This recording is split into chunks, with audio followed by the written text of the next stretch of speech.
تو آج ہم بیری ایلن کی کتاب ٹروتھ ان فلسفی پر ایک گہری نظر ڈال رہے ہیں۔ یہ کتاب ایک بہت ہی بنیادی اور شاید تھوڑا عجیب سوال اٹھاتی ہے۔ جی، سوال یہ ہے کہ فلسفی آخر صدیوں سے سچ کے تصور کے پیچھے اتنے جنون سے کیوں پڑے ہوئے ہیں؟ بالکل، اور یہ واقعی ایک عجیب سوال لگتا ہے، کیونکہ عام زندگی میں تو ہم سمجھتے ہیں کہ سچ کیا ہے، لیکن ایلن جس سچ کی بات کر رہا ہے وہ روزمرہ کی ایمانداری سے کچھ مختلف ہے۔ ہاں، یہ فرق سمجھنا بہت ضروری ہے۔ چلیں شروع میں ہی یہ واضح کر لیتے ہیں۔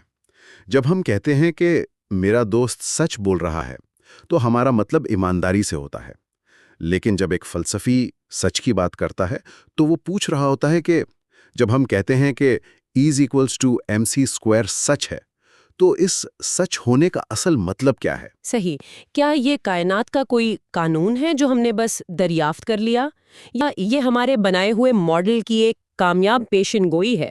ایلن اسی دوسرے بڑے اور زیادہ پیچیدہ سوال سے نمٹ رہا ہے۔ بالکل، اور اس کتاب کا مقصد سچائی کی کوئی نئی تعریف دینا نہیں ہے۔ ایلن ایک مورخ اور آپ کہہ لیں ایک نقاد کی طرح کام کر رہا ہے۔ اچھا، وہ یہ دکھا رہا ہے کہ سچ کے بارے میں ہمارے خیالات وقت کے ساتھ کیسے بنے اور ان خیالات کے پیچھے مقاصد کیا چھپے تھے۔ تو اس کی مرکزی دلیل کیا ہے؟ اس کی مرکزی دلیل یہ ہے کہ سچائی پر ہونے والی بحثیں صرف حقیقت کی عکاسی پر نہیں ہوتی، بلکہ یہ طاقت، اختیار اور علم کی تعریف پر ہونے والی لڑائیاں ہیں۔ تو یہ صرف تجریدی خیالات کے بارے میں نہیں ہے، مطلب یہ اس بارے میں ہے کہ کس کی بات کو حتمی سمجھا جائے گا، فلسفے کی، سائنسدان کی یا کسی مذہبی رہنما کی۔ آپ نے بالکل صحیح پکڑا۔ یہ بحث اس بارے میں ہے کہ فیصلہ کرنے کا اختیار کس کے پاس ہے۔ ایلن کے مطابق فلسفے نے اکثر سچ کو ایک ایسی مافوق الفطرت چیز بنا کر پیش کیا ہے جس تک صرف فلسفے ہی پہنچ سکتے ہیں۔ جی بالکل۔ چلیں اس گتھی کو سلجھاتے ہیں۔ یہ فلسفیانہ جنون شروع کہاں سے ہوا؟ ایلن کہتا ہے کہ یہ فلسفے کی اپنی ایک گہری بے چینی کی عکاسی کرتا ہے۔ کیا یہ ایک طرح کا احساس کمتری ہے؟ یہ کہنے کا ایک بہت ہی دلچسپ انداز ہے، اور ہاں، ایلن کی دلیل کچھ ایسی ہی ہے۔ دیکھیں، سائنس تو ٹھوس چیزیں بناتی ہے، قابل آزمائش پیشن گوئیاں کرتی ہے۔ صحیح۔ فلسفہ ایسا نہیں کرتا۔ تو اپنی اہمیت ثابت کرنے کے لیے فلسفے نے اکثر سچ کے ایک بہت بلند و بالا، پاکیزہ اور ناقابل رسائی تصور میں پناہ لی ہے۔ اور یہ دعویٰ کیا کہ فلسفہ ہی وہ واحد راستہ ہے جو ہمیں اس اعلیٰ ترین سچائی تک پہنچا سکتا ہے۔ بالکل۔ لیکن ایلن کہتا ہے کہ یہ حکمت عملی الٹی پڑ گئی۔ وہ کیسے؟ یہاں بات دلچسپ ہو جاتی ہے۔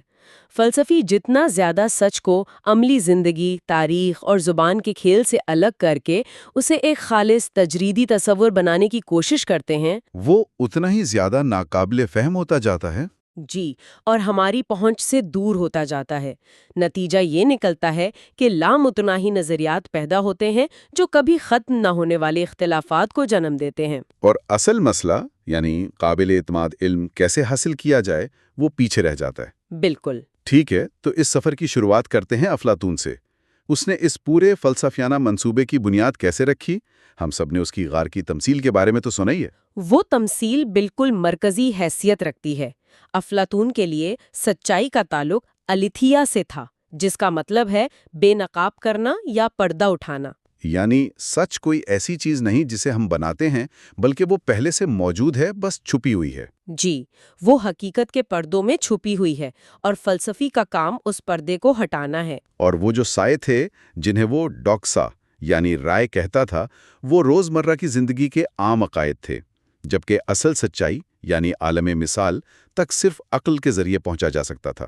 بالکل، اور اگر ہم اسے بڑے تناظر میں دیکھیں تو افلاطون کے لیے یہ صرف ایک علمی مشق نہیں تھی، اس کے گہرے سیاسی مقاصد تھے۔ اچھا، وہ کیا تھے؟ اس کا ماننا تھا کہ چونکہ صرف فلسفی ہی اس خالص سچائی تک رسائی رکھتا ہے، اس لیے حکومت کرنے کا حق بھی صرف اسی کا ہے۔ یعنی سچ یہاں دانشورانہ اور اخلاقی برتری کی علامت بن گیا جو طاقت کو جواز فراہم کرتا ہے۔ بالکل صحیح۔ پھر اس کا شاگرد ارسطو آیا۔ اس کا مشہور قول ہے کہ جو ہے اس کے بارے میں کہنا کہ وہ ہے، سچ ہے۔ یہ تو بہت سیدھی سی بات لگتی ہے نا؟ بظاہر تو لگتی ہے، اور اسے ہی مطابقت کے نظریے یعنی کورسپونڈنس تھیوری کی بنیاد سمجھا جاتا ہے۔ کہ ہمارے الفاظ حقیقت سے میل کھاتے ہیں۔ جی، لیکن ایلن ہمیں خبردار کرتا ہے کہ ارسطو کے لیے بھی معاملہ اتنا سادہ نہیں تھا۔ اس کے لیے سچ کا تعلق ثبوت، وضاحت اور سائنسی علم یعنی ایپسٹمی سے تھا۔ مطلب سچ صرف ایک تصویر نہیں تھا، بلکہ ایک مدلل وضاحت تھی کہ چیزیں ایسی کیوں ہیں جیسی وہ ہیں۔ آپ نے بالکل صحیح سمجھا۔ ٹھیک ہے، تو یونانیوں کے لیے سچائی ایک قسم کی خالص عقلی دریافت تھی، لیکن تاریخ میں جب سلطنت روم کا خاتمہ ہوا اور یورپ میں چرچ کی طاقت بڑھی، تو اس سے تو سچائی کا پورا تصور ہی بدل گیا ہوگا۔ بالکل، اور یہ ایک زبردست اور فیصلہ کن تبدیلی تھی۔ سچائی اب فلسفی کے ذہن سے نکل کر خدا کے ہاتھ میں چلی گئی۔ اچھا۔ قرون وسطیٰ کے فلسفے میں آگسٹین اور ایکوائنس جیسے مفکرین نے سچ کو خدائی تخلیق اور وحی کی روشنی میں سمجھا۔ خدا کو خود سچائی کے طور پر شناخت کیا گیا۔ تو سچ انسان کی دریافت نہیں رہا، بلکہ خدا کا ایک وصف بن گیا۔ اس تبدیلی کے نتائج کیا ہوئے؟ ایک طرف تو سچائی کو ایک مطلق بنیاد مل گئی ہوگی۔ ہاں، اس نے سچ کو ایک طرف تو مطلق یقین عطا کیا، کیونکہ اس کی بنیاد خدا پر تھی، جو خود کامل ہے۔ لیکن دوسری طرف گناہ اور انسانی محدودیت کے تصور نے سچ تک انسانی رسائی کو بہت محدود بھی کر دیا۔ یعنی اب فلسفے کا کام آزادانہ تحقیق نہیں رہا، بلکہ الہیات کے پہلے سے طے شدہ سچ کو عقلی دلائل فراہم کرنا تھا۔ جی، فلسفہ اب ملکہ نہیں رہا، بلکہ الہیات کی خادمہ بن گیا۔ واہ! ایلن یہاں سچائی کے ادارہ جاتی پہلوؤں پر بھی زور دیتا ہے۔ اس دور میں سچ تنہائی میں دریافت نہیں کیا جاتا تھا، بلکہ یونیورسٹیوں اور عوامی مباحثوں میں منظم دلائل کے سخت اصولوں کے تحت پیدا کیا جاتا تھا۔ اور پھر آیا جدید دور جس نے سب کچھ بدل دیا۔ مجھے ہمیشہ ڈیکارٹ کا خیال بڑا دلچسپ لگتا ہے۔ میں سوچتا ہوں اس لیے میں ہوں۔ یہ ایک طرح سے بہت طاقتور جملہ ہے۔ یہ عام تاثر ہے، لیکن ایلن اسے بالکل مختلف زاویے سے دیکھتا ہے۔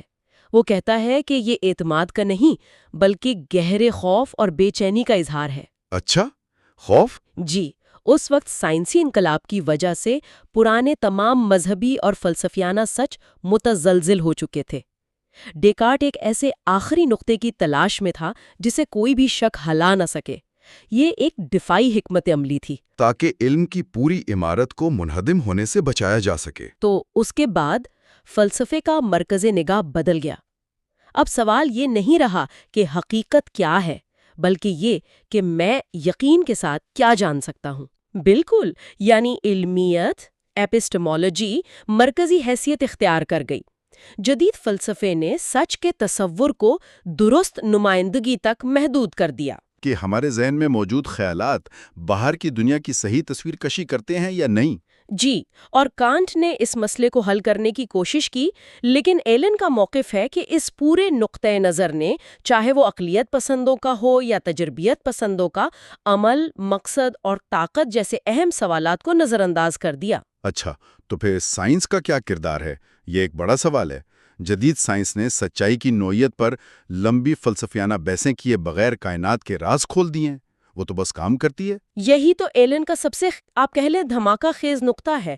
وہ کہتا ہے کہ فلسفے کا سچائی کے ساتھ یہ جنون جزوی طور پر سائنس کی زبردست کامیابی کا رد عمل ہے۔ رد عمل؟ جی، فلسفی اس سچائی کی تجریدی وضاحت کرنے کی کوشش کرتے ہیں جسے سائنس پہلے سے فرض کرتی ہے اور کامیابی سے استوال کرتی ہے، لیکن سائنسی عمل دراصل ان فلسفیانہ نظریات پر انحصار نہیں کرتا۔ ایک منٹ، تو کیا ایلن یہ کہہ رہا ہے کہ افلاطون سے لے کر 20ویں صدی تک سچائی پر ہونے والی تمام فلسفیانہ بحثیں ایک طرح سے غیر ضروری تھی؟ یہ کہنے کا ایک بہت ہی تیکھا انداز ہے، لیکن ہاں، ایلن کا مرکزی نقطہ اسی طرف اشارہ کرتا ہے کہ سائنسدانوں نے تو کائنات کے راز کھول دیے اور فلاسفر صرف لفظ سچ کی تعریف پر بحث کرتے رہ گئے۔ وہ کہتا ہے کہ سائنسدان تجرباتی ٹیکنیک، ریاضیاتی ماڈلز اور سب سے بڑھ کر عملی کامیابی پر انحصار کرتے ہیں، نہ کہ سچ کی کسی جامع فلسفیانہ تعریف پر۔ سائنس میں سچائی ایک رہنما اصول کے طور پر کام کرتی ہے، ایک ہدف جسے حاصل کرنے کی کوشش کی جاتی ہے، لیکن اس پر کبھی حتمی ملکیت کا دعویٰ نہیں کیا جاتا۔ بالکل، اور یہ فلسفے کے لیے ایک بہت بڑا چیلنج ہے۔ 20ویں صدی میں تو یہ بحث اور بھی ٹیکنیکل ہو گئی۔ تجزیاتی فلسفے میں مطابقت، ہم آہنگی، عملیت پسندی، ان سب نظریات پر بہت گہری بحثیں ہوئیں۔ ایلن ان سب کو کیوں مسترد کرتا ہے؟ ایلن کے مطابق یہ تمام نظریات اپنے تمام تر ذہانت کے باوجود غلط جگہ پر توجہ مرکوز کرتے ہیں۔ وہ سچ کو ایک ایسی ساکن خاصیت سمجھتے ہیں جس کا تجزیہ ان سرگرمیوں سے الگ تھلگ رہ کر کیا جا سکتا ہے جو اسے معنی دیتی ہیں۔ یعنی وہ اس بات کو نظر انداز کرتے ہیں کہ قانون، تاریخ اور سائنس میں ثبوت کے معیار مختلف ہوتے ہیں۔ بالکل، ایک ہی نظریہ ان سب پر لاگو کرنے کی کوشش ان کی پیچیدگی کو نظر انداز کرنا ہے۔ اس کے برعکس وہ کانٹیننٹل فلسفیوں جیسے نیچے اور فوکو سے زیادہ متاثر نظر آتا ہے۔ ان کا نقطہ نظر اتنا مختلف کیوں تھا؟ دیکھیں، نیچے کا نام آتے ہی لوگ سمجھتے ہیں کہ اس نے کہا کوئی سچ نہیں ہے۔ یہ ایک عام غلط فہمی ہے۔ اچھا، تو اس کا اصل نقطہ کیا تھا؟ ایلن کی تشریح کے مطابق نیچے کا مسئلہ سچ سے نہیں تھا، بلکہ اس دعوے سے تھا کہ سچ ہمیشہ اچھا اور زندگی کے لیے مفید ہوتا ہے۔ اس نے سچ کی قدر کو ہی چیلنج کیا۔ اس نے پوچھا کہ ہم جھوٹ پر سچ کو ترجیح کیوں دیتے ہیں؟ یہ تو بہت بنیادی سوال ہے۔ جی، اس کا مقصد سچ کو ختم کرنا نہیں تھا، بلکہ سچ کے ساتھ جڑی اخلاقی برتری کے دعوے پر سوال اٹھانا تھا۔ اور فوکو، اس نے تو سچ کو براہ راست طاقت سے جوڑ دیا تھا۔ جی ہاں، فوکو نے یہ انقلابی خیال پیش کیا کہ سچ کوئی ایسی چیز نہیں جسے ہم دریافت کرتے ہیں، بلکہ اسے ادارہ جاتی طریقوں، سماجی اصولوں اور مباحث کے ذریعے پیدا کیا جاتا ہے۔ جیسے ہسپتال یا جیل انسانی رویے کے بارے میں سچ تخلیق کرتے ہیں۔ بالکل، اور یہ ایلن کے اپنے خیالات سے بہت قریب ہے کہ سچائی ہمیشہ سماجی اور عملی طریقوں سے جڑی ہوتی ہے۔ تو ان سب کا کیا مطلب ہے؟ اس پوری تاریخی اور تنقیدی یاترا کے بعد ایلن کا آخری موقف کیا ہے؟ کیا وہ ہمیں کسی نتیجے پر پہنچاتا ہے؟ ایلن ہمیں بنیاد پرستی یعنی فاؤنڈیشنلزم کے خلاف خبردار کرتا ہے۔ یہ وہ خیال ہے کہ علم اور سچائی کو کسی محفوظ ناقابل تردید بنیاد پر قائم ہونا چاہیے۔ جس کی تلاش میں ڈیکارٹ تھا۔ جی، ایلن کہتا ہے کہ ایسی کوئی بنیاد موجود نہیں ہے۔ ہمارے دعوے سچے ہو سکتے ہیں، لیکن وہ ہمیشہ چیلنج، نظر ثانی اور بہتری کے لیے کھلے رہتے ہیں۔ تو پھر فلسفے کو کیا کرنا چاہیے؟ اگر سچ کا کوئی ایک بڑا نظریہ نہیں ہے تو پھر فلسفے کا کام کیا بچتا ہے؟ ایلن کا حتمی مشورہ یہ ہے کہ فلسفے کو سچائی کے کسی ایک جامع اور آفاقی نظریے کی تلاش ترک کر دینی چاہیے۔ اس کے بجائے فلسفیوں کو ان مخصوص طریقوں پر توجہ دینی چاہیے جن میں مختلف شعبوں میں سچائی کے دعوے کیے اور پرکھے جاتے ہیں۔ اور یہیں وہ اپنا سب سے اہم خیال پیش کرتا ہے نا؟ جی بالکل، ایلن کا سب سے بڑا خیال یہ ہے کہ سچائی ایک نارمیٹیو اچیومنٹ ہے، یعنی ایک معیاری کامیابی۔ معیاری کامیابی، اس کا کیا مطلب ہوا؟ اس کا مطلب سمجھنے کے لیے آپ اولمپکس میں گولڈ میڈل جیتنے کا سوچیں۔ گولڈ میڈل کوئی ایسی چیز نہیں جو کان میں پڑی ملتی ہے۔ یہ ایک اچیومنٹ ہے جو صرف اس لیے معنی رکھتی ہے کیونکہ ہم نے دوڑ کے اصولوں، جیتنے کے معیاروں اور اس کی قدر پر اتفاق کیا ہے۔ اچھا، ایلن کے مطابق سچ بھی ایسا ہی ہے۔ یہ کوئی کائناتی پراسرار وجود نہیں، بلکہ یہ وہ میڈل ہے جو ہم کسی نظریے کو تب دیتے ہیں جب وہ ہماری تحقیق، ثبوت اور دلیل کے سخت ترین معیاروں پر پورا اترتا ہے۔ واہ، یہ ایک بہت ہی طاقتور تمثیل ہے۔ تو سچ ایک منزل نہیں بلکہ ایک معیار ہے جسے ہم اپنی تحقیق کے ذریعے حاصل کرنے کی کوشش کرتے ہیں۔ بالکل، یہ کوئی ایسی چیز نہیں جو وہاں موجود ہے، بلکہ یہ ایک ایسی چیز ہے جسے ہم اپنی بہترین کوششوں سے حاصل کرتے ہیں۔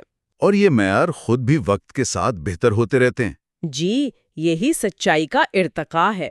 تو خلاصہ یہ ہے کہ آج ہم نے افلاطون کے عالم مثال سے سفر شروع کیا جہاں سچائی آسمانوں میں تھی، پھر قرون وسطیٰ کے مذہبی تصورات سے گزرے جہاں سچ خدا کی ذات میں تھا، جدید دور کی بے چینی کو دیکھا جہاں سچ ذہن کے اندر تلاش کیا گیا، اور آخر میں بیری ایلن کے عملی نقطہ نظر پر پہنچے جہاں سچ ایک انسانی کامیابی ہے۔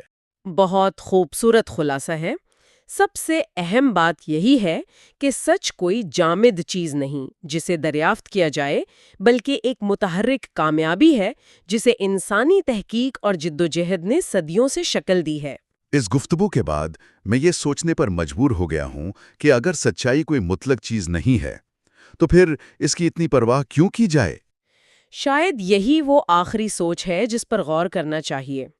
ایلن ہمیں اس پر دوبارہ غور کرنے کی دعوت دیتا ہے کہ سچائی کی پرواہ کرنے کا اصل مطلب کیا ہے۔ اگر مقصد کوئی مطلق اور غیر متزلزل بنیاد تلاش کرنا نہیں ہے تو پھر کیا ہے؟ شاید اس کا مطلب ہر شعبے میں تحقیق کے بہتر، زیادہ سخت اور خود تنقیدی طریقوں کو فروغ دینا ہے۔ شاید مقصد سچ کو ایک بت کی طرح پا لینا نہیں، بلکہ اس کی تلاش کے عمل کو مستقل بہتر، دیانتدار اور زیادہ ذمہ دار بنانا ہے۔ تو اصل قدر منزل میں نہیں بلکہ سفر کے معیار میں ہے؟ بالکل۔